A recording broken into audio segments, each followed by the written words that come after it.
Every meeting has a cost beyond even just the sheer cost of the meeting itself, which I wish that someone did like a UI mock-up of like, what if meeting requests had the actual cost when you did it?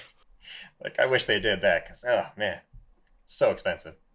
Yeah, because I've worked for companies in the past where I've attended meetings and I'm like, would anyone actually really care if I wasn't here?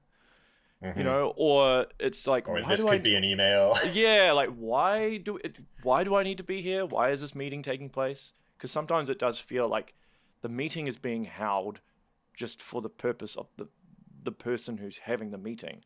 So it Yeah. looks good to their superior. You're like, oh, I had a meeting about this.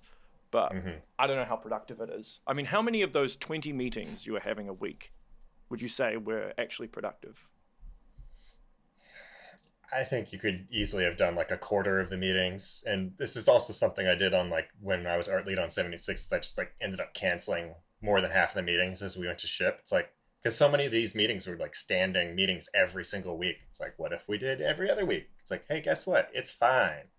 Like, there's something to be said for like early on when you need to have more discussions to like figure out what the project is and have all these discussions. But then I think once you know what you're doing, like you should be, oh, I don't know, working and making the thing.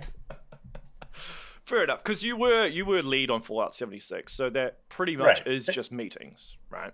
Yeah. That is And the job. it is the job, and like some people don't like it when they are a lead and have that, but then also you have to think about what meetings you're making the rest of the people have, and that's why those are the ones that don't necessarily have to be that way or to be as long.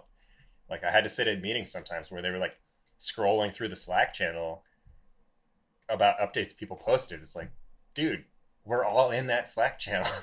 Like, if someone didn't look at it, that's their problem.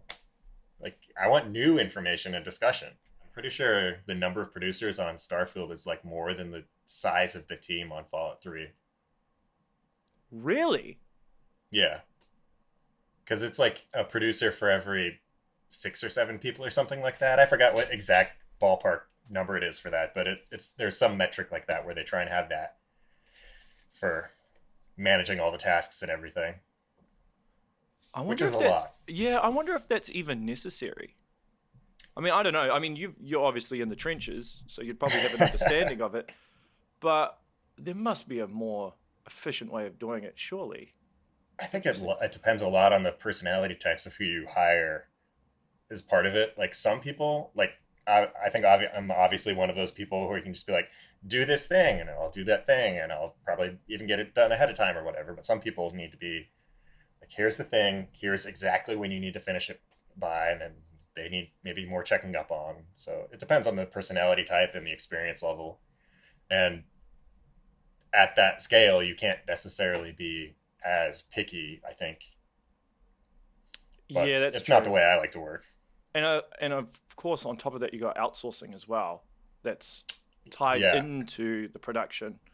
So outsourcing and the fact that it's multiple studios. So yeah, yeah, that that's right. inherently leads to lots of communication issues and inefficiencies where you do need all these approvals and stuff.